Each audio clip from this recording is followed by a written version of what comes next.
Bienvenidos a las historias de Lilith.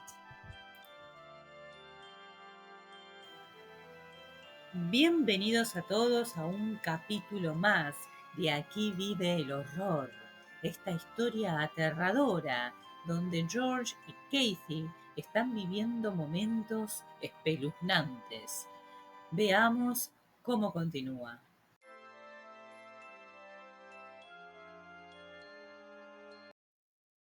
Capítulo 11, del 29 al 30 de diciembre. Al día siguiente, lunes, George amaneció con el tobillo luxado. Había dado un salto desacertado para evitar al león de porcelana y había caído con todo su peso sobre los leños que estaban junto a la chimenea. Tenía un tajo encima del ojo derecho que ya no sangraba porque Kathy le había aplicado un parche. Lo que perturbaba a Kathy era la marca muy clara de unos dientes en el tobillo. George fue cojeando hasta su camioneta Ford 1974 y tuvo ciertas dificultades para encender el motor enfriado.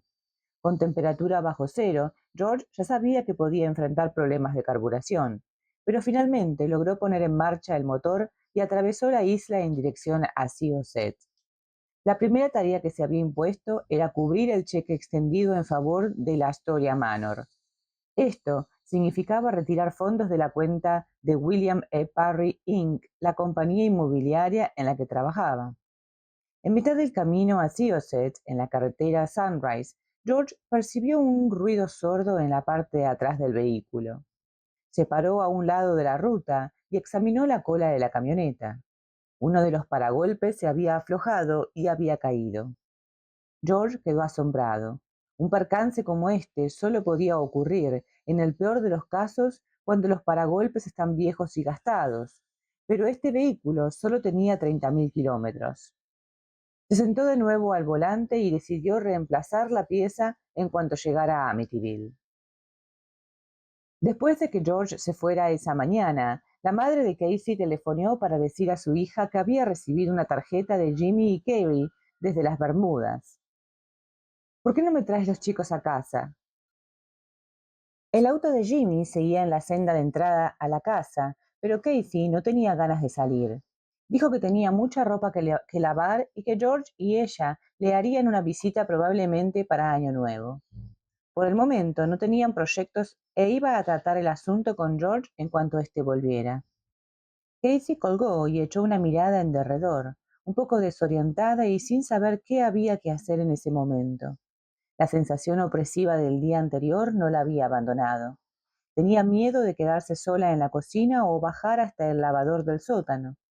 Después del incidente con el león de porcelana, Casey se sentía inquieta antes de entrar a la sala. Finalmente dio un rodeo y subió al piso alto para estar cerca de los niños. Con ellos, pensó, no se iba a sentir tan sola y tan asustada.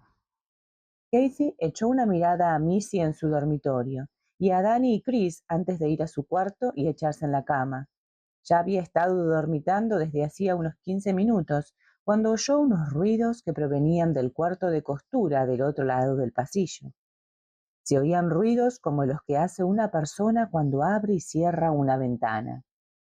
Casey se levantó de la cama y se acercó a la puerta del cuarto de costura. Seguía cerrada. Se dio cuenta que Missy continuaba en su dormitorio y oyó los ruidos de los varones en el cuarto de arriba. Se puso a escuchar. Detrás de la puerta cerrada continuaban los ruidos. Casey miró fijamente la puerta, pero no se atrevió a abrirla. Se dio vuelta, se dirigió a su dormitorio y se metió de nuevo en la cama, echándose la frazada por encima de la cabeza. En Syosset, George se encontró con una visita que lo estaba esperando. El hombre se presentó como inspector del Servicio de Impuestos Internos y explicó que había venido a revisar los libros de la compañía y las instancias de los últimos pagos de impuestos. George llamó a su contador. El agente habló con él y fijó una nueva cita para el 7 de enero. Cuando el inspector se fue, George siguió con su lista de quehaceres. Debía retirar $500 de la cuenta de William H. Parry Inc. y depositarlos en su cuenta personal. Debía revisar los planos ya levantados de varios terrenos. debía decidir en qué forma habría de encarar los distintos casos que se habían presentado en la agencia desde que él faltaba. Y finalmente debía realizar ciertas investigaciones en torno de la familia de Feo y reunir antecedentes del número 112 de Eugene Avenue. Cuando los hombres de la inmobiliaria le preguntaron por qué había estado tanto tiempo sin venir, George se limitó a decir que había estado enfermo y que eso era todo. Sabía que tal cosa no era enteramente cierta, pero ¿qué otra explicación podía tener cierto sentido? A eso de la una, George había cumplido ya con sus obligaciones en Syosset. Tenía intenciones de detenerse una vez más antes de regresar a Amityville, el diario más importante de Long Island en lo referente al número de páginas, de avisos y a la circulación. Es el Newsday. George dedujo que el lugar más apropiado para descubrir datos de la familia de Feo tenía que ser el archivo de las oficinas de Newsday. Este era el punto de arranque más lógico. Se lo hizo pasar a la oficina de Microfilm y un empleado buscó en los ficheros las fechas del asesinato de los de Feo y del juicio de Ronnie. George solo recordaba vagamente los detalles de la forma en que Ronnie había asesinado a toda su familia, pero recordaba que el juicio había tenido lugar en Riverhead, Long Island, en uno de los meses de otoño de 1975. George puso el microfilm del periódico en el visor y lo desarrolló hasta llegar al 14 de noviembre de 1974.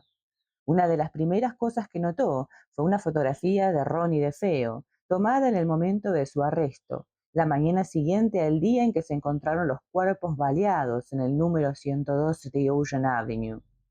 La cara barbada de 24 años que lo miraba desde la fotografía parecía su propia cara. Se disponía a seguir leyendo cuando le pasó por la cabeza que esta era la cara que había visto fugazmente sobre la pared del depósito del sótano.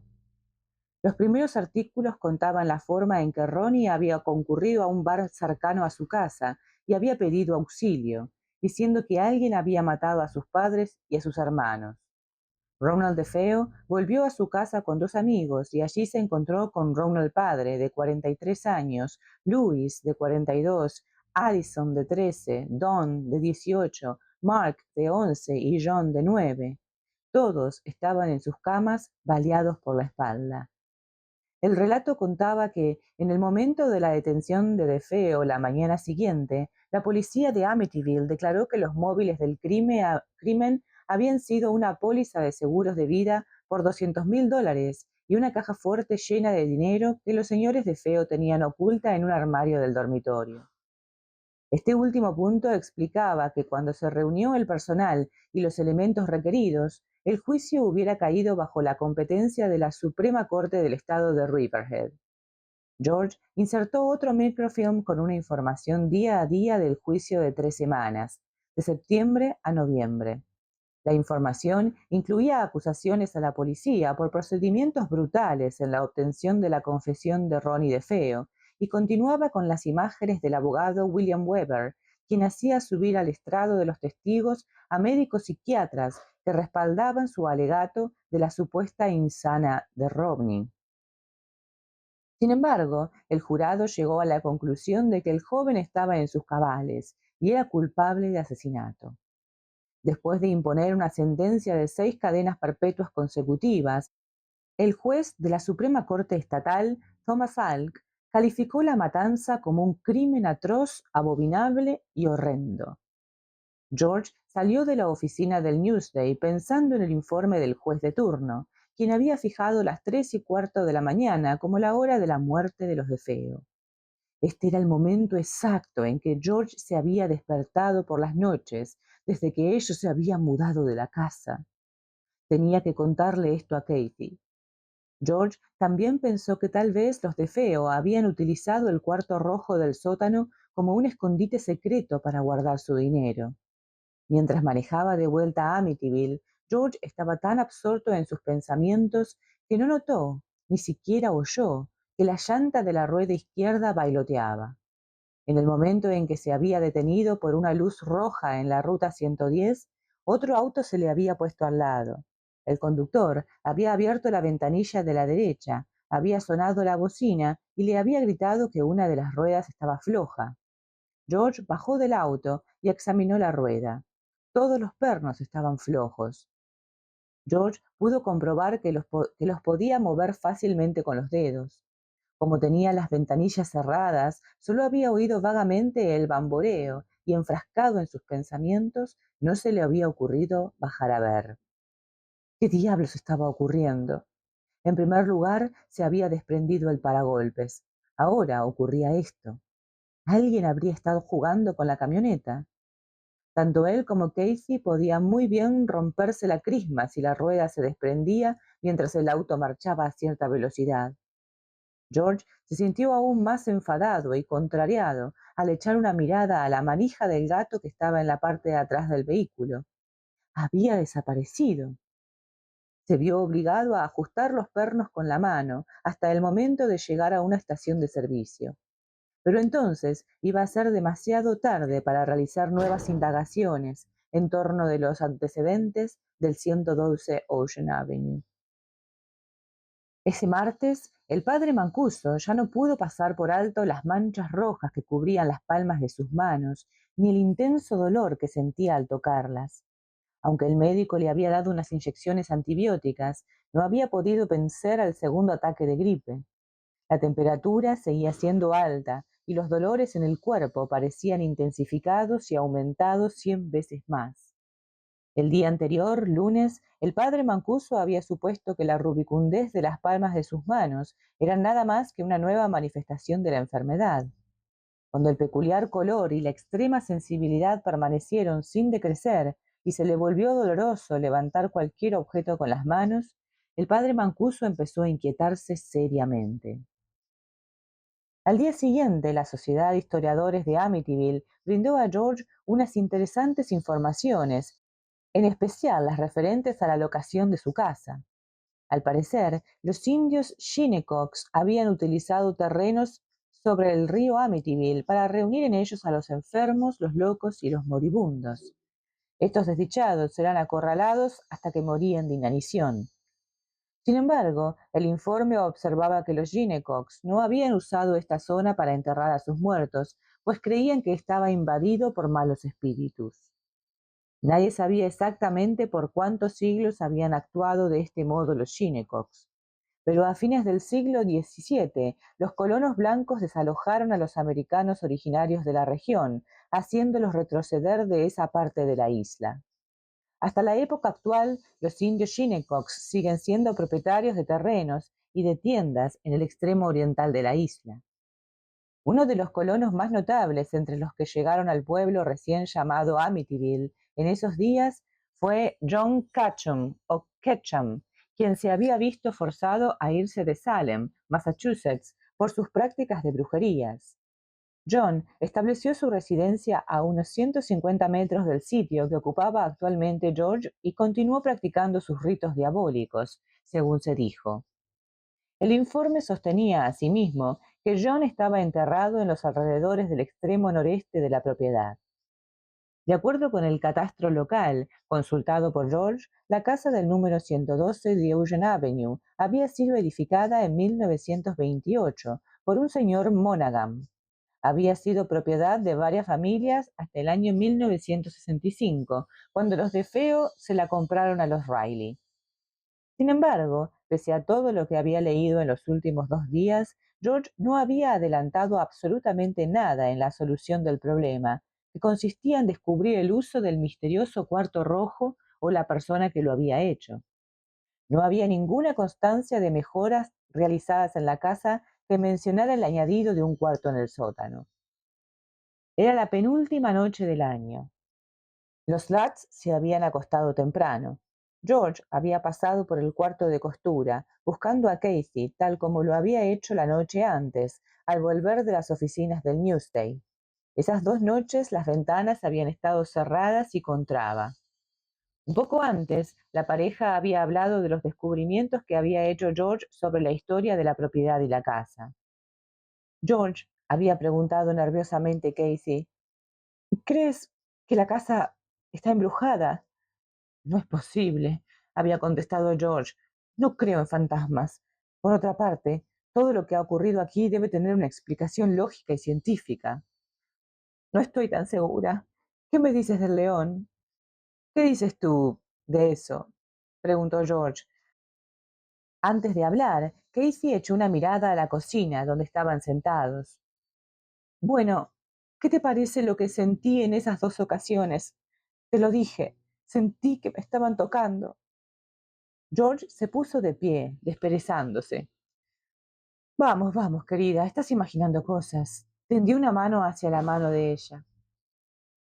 Eso mismo me ha ocurrido a veces. He tenido la certidumbre de que mi padre me ponía la mano en el hombro cuando estaba en la oficina.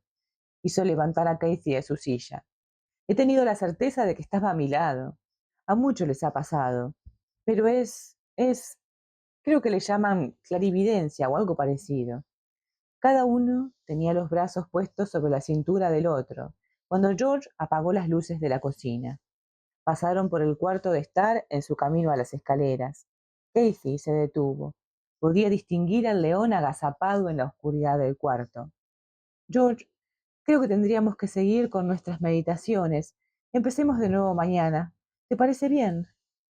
¿Crees que de ese modo vamos a encontrar una explicación lógica a todo lo que ha ocurrido? Preguntó George, sosteniéndola con sus brazos mientras subían. El padre Frank Mancuso no logró encontrar una explicación lógica o científica hasta el momento en que se disponía a meterse en cama. Acababa de rezar en el altar personal de su cuarto, esforzándose por hallar una respuesta que explicara la sangre que emanaba de sus manos. Capítulo 12. 31 de diciembre. El año 1976 ya estaba a la vuelta de la esquina. El último día del viejo año amaneció con una fuerte nevisca que para muchos fue indicio de un comienzo nítido y claro del nuevo año. Pero en la casa de los Lutz el estado de ánimo era muy diferente. George no había dormido bien pese a su actividad de los últimos días, dentro y fuera de la casa. Se había despertado en medio de la noche, había mirado su reloj y le había sorprendido encontrarse con que eran las 2:30 en vez de las 3:15, como había supuesto.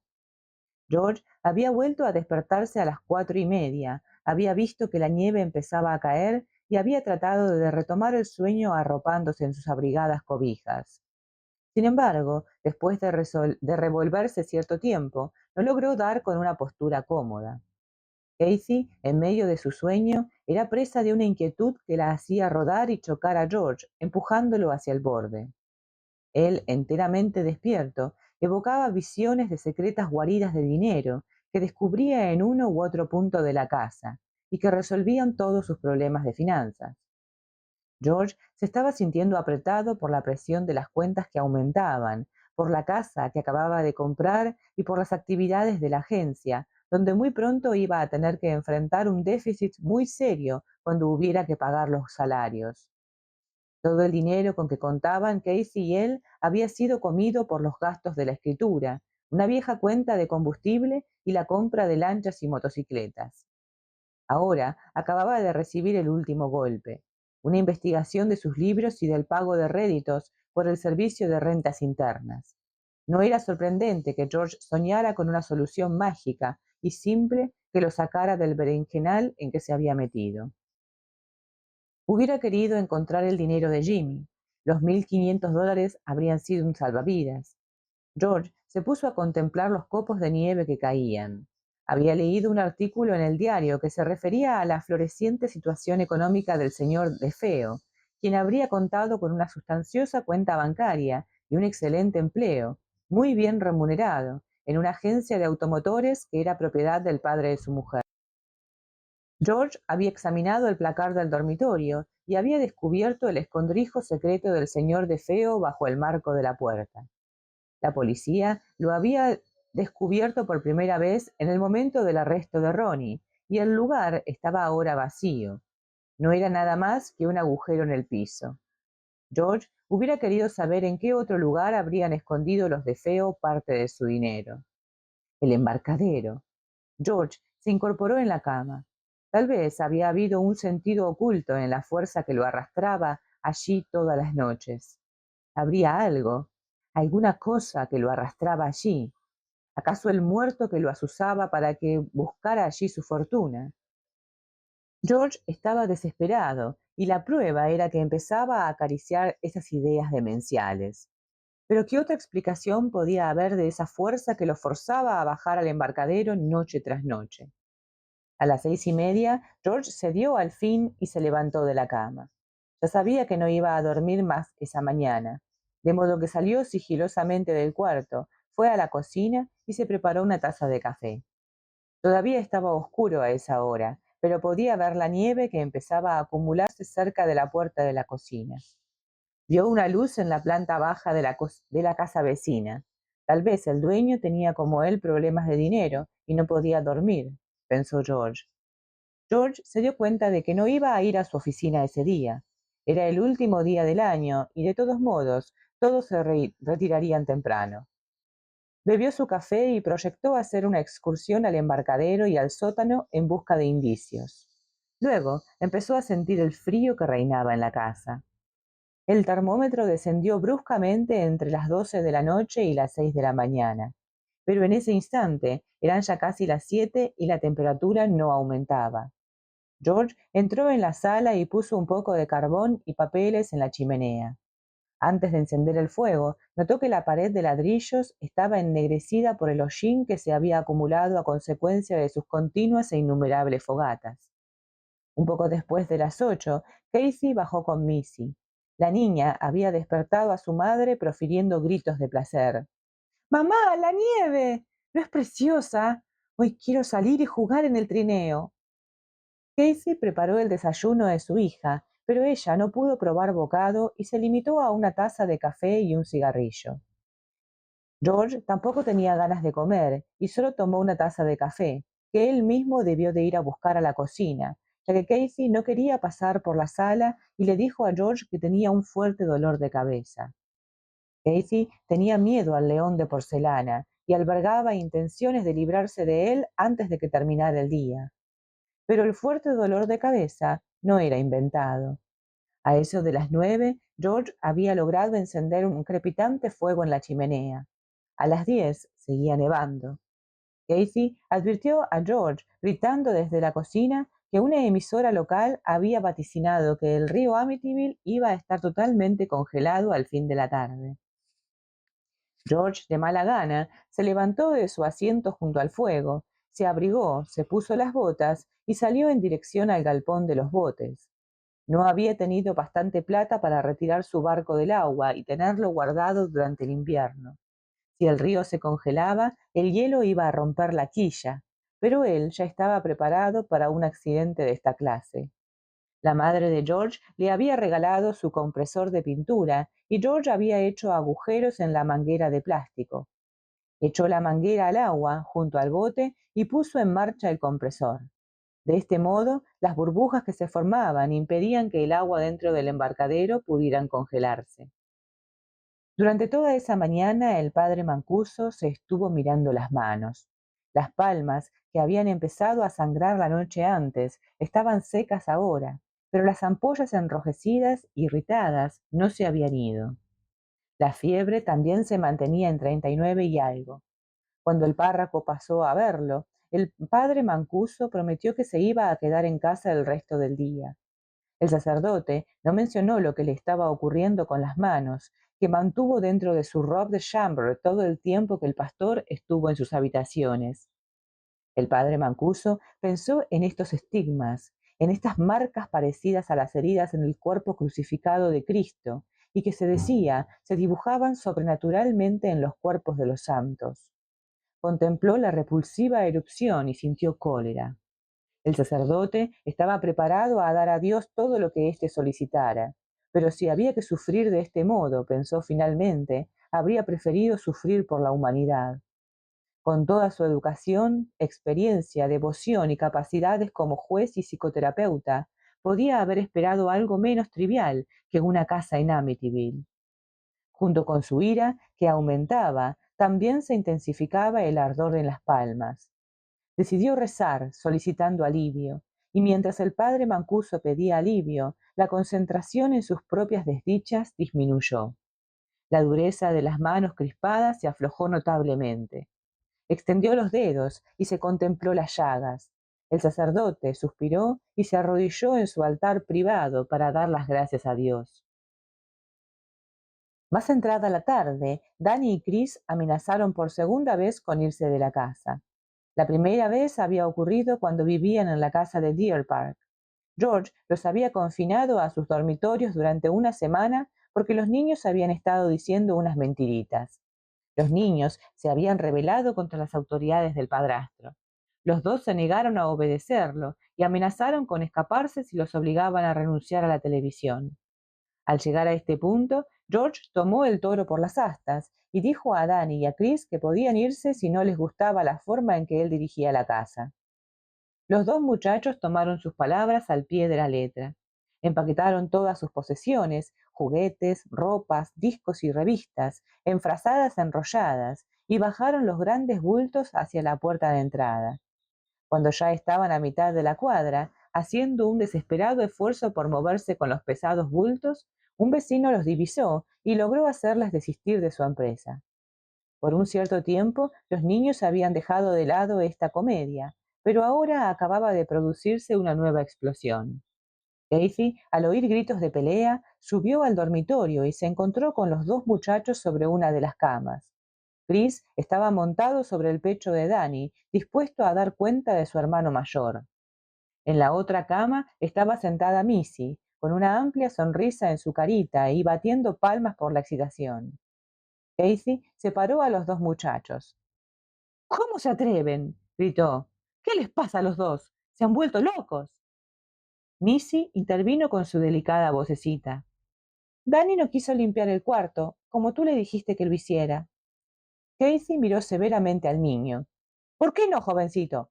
¿Se da usted cuenta del estado en que está esta habitación? El cuarto era un asco. Había juguetes desparramados por el suelo, mezclados con ropa tirada. Los pomos de pintura habían sido dejados sin tapitas y el contenido se había volcado sobre la alfombra y los muebles. Unos cuantos juguetes nuevos, regalos de Navidad, estaban rotos y tirados por los rincones del cuarto. Casey meneó la cabeza. No sé qué hacer con ustedes. Compramos esta hermosa casa para que tengan un cuarto de juego, y esta es vuestra recompensa. Danny se desasió de los brazos de su madre. ¿Cómo quieres que juguemos en esa porquería de cuarto? Sí, exclamó Chris. No nos gusta este lugar. No hay nadie con quien jugar. Casey y los muchachos intercambiaron frases agrias por 5 minutos más, hasta que Danny arrojó el guante y enfrentó a su madre con una amenaza de huir de la casa. Casey, por su parte, sugirió que este comportamiento merecía un castigo físico. Y ya saben quién se los va a dar. A la hora de la comida, la familia Lutz ya estaba apaciguada. Los muchachos parecían tranquilos ahora, aunque Casey podía sentir una corriente de tensión por lo bajo cuando estaban todos sentados a la mesa. George le había dicho a Casey que prefería quedarse en casa el último día del año para no toparse con borrachos en la calle al volver de la casa de su madre. No habían hecho planes para reunirse con amigos y hacía demasiado frío para ir al cine. Después de la comida, Casey convenció a George de que había que llevar el león de cerámica al cuarto de costura. Una vez más, se pudo ver unas moscas que revoloteaban contra el cristal de la ventana que daba sobre el río Amityville. George, rabioso, las aplastó con un matamoscas y se fue del cuarto dando un portazo. A eso de las 10 de la noche, Missy ya estaba dormida en el suelo de la sala. Missy había arrancado de Casey la promesa de que la iba a despertar a medianoche, a tiempo para soplar su cornetín. Danny y Chris seguían levantados y jugaban cerca del árbol de Navidad, contemplando la pantalla de televisión. George se ocupaba de su fuego. Casey se sentó frente a él e intentó levantar su ánimo, siguiendo el hilo de una antigua película que pasaban por la pantalla de TV. A medida que avanzaba la noche, las manos del padre Mancuso se hacían sentir más y más. Las ampollas eran ahora más dolorosas que nunca. Unas nuevas habían brotado en el dorso de la mano. No podía aguantar la idea de que habría de pasar toda la noche con el dolor y el susto. Cuando su médico vino a verlo, extendió bruscamente las manos con las palmas hacia arriba y dijo: «Mire». El médico cortésmente examinó las ampollas. «Frank, No soy un dermatólogo, dijo. Esto puede ser cualquier cosa, desde una alergia hasta un ataque de ansiedad. ¿Alguien lo ha estado molestando a usted más de la cuenta? El padre Mancuso se apartó tristemente del médico y fijó la mirada en los copos de nieve que caían. Creo que sí, algo. El sacerdote volvió a enfrentar al médico con la mirada. O alguien. El médico recetó unas tabletas antibióticas y aseguró al sacerdote que se sentiría aliviado hacia el amanecer y fue a reunirse con sus amigos. Por la televisión, Guy Lombardo saludó al nuevo año desde el Hotel Waldorf Astoria. Los Lads contemplaron caer la pelota del Allied Churchill Building en Times Square, pero no acompañaron al animador Ben Grauen cuando éste se puso a contar los últimos 10 segundos de 1975. Danny y Chris ya se habían retirado hacía media hora a su dormitorio, con los ojos enrojecidos por el exceso de TV y el humo de la fogata de George. Casey había acostado a Missy, había bajado las escaleras y había vuelto a sentarse en su silla frente a George. Eran exactamente las 12:01. Casey fijó la mirada en la chimenea hipnotizada por las llamas que bailaban. Algo se estaba materializando en esas llamas, un perfil blanco que se recortaba sobre los ladrillos ennegrecidos, algo que se volvía más claro y más nítido cada vez. Casey intentó abrir la boca para decir algo a su marido. No pudo hacerlo. Ni siquiera pudo apartar los ojos del demonio con cuernos y un capuchón blanco y puntiagudo en la cabeza. La figura aumentaba de tamaño, avanzaba hacia ella, y vio que la mitad de la cara le faltaba a esta figura, como si hubiera recibido una ráfaga de ametralladora a quemarropa. Casey lanzó un grito. George levantó la mirada. ¿Qué pasa? Dijo. Casey solo pudo señalar hacia la estufa. George siguió la mirada de ella y también vio una figura blanca que parecía quemada por el hollín y que se destacaba sobre los ladrillos del fondo de la chimenea. Muy bien, llegamos al final de estos 2 capítulos y la tensión siempre está en aumento. A medida que George se sumerge en la investigación de la historia, ¿no? Esta vez se pone a investigar, nota que algo sucede. Sin embargo, parece que fuerzas invisibles conspiran para impedir que descubra la verdad. Se le rompe el auto, no puede avanzar porque, bueno, no encuentra los tornillos o porque no encuentra, o sea, siempre sucede algo que lo está como deteniendo, ¿no? Mientras la casa sigue envolviéndolo en ese ambiente de inquietud y de terror. Luego está el padre Mancuso, pobre padre, quien él intenta ayudar a la familia, pero sufre físicamente las consecuencias de su vínculo, ¿no? Con la casa, esas llagas, esas manos rojas, como si algo lo estuviera castigando, ¿no? Por su intervención. Por su parte, George sigue despertándose todas las noches a la misma hora, atrapado en un ciclo de inquietud y de desesperación. La culminación de estos eventos aterradores, bueno, se da en un instante espeluznante, con la entrada de esa cara en la ceniza de la chimenea, ¿no? Que aparece con su mitad de la cara destruida, una especie de demonio, una visión macabra que sugiere que la presencia maligna en la casa no solo es real, sino que está manifestándose con mayor intensidad. No es Casey sola que lo descubre o George solo, no, los dos pueden constatarlo, es decir, eh, hay testigos, ¿no? No es uno solo que lo está viendo y que puede decir, bueno, estoy sufriendo de alucinaciones. Estos capítulos refuerzan la sensación de que la familia Lutz está en una trampa de la que cada vez es más difícil escapar. La casa no solo los atormenta psicológicamente, sino que también deja huellas físicas y espirituales en quienes intentan desafiar su influencia. La pregunta que queda en el aire es, ¿hasta dónde llegará este horror antes de que sea demasiado tarde? ¿Hasta dónde van a llegar? Ya veremos. La próxima vamos a ver entonces qué sucede. También está esa estatua inquietante del león, ¿verdad? Que hizo que George se cayera, se luxara el pie.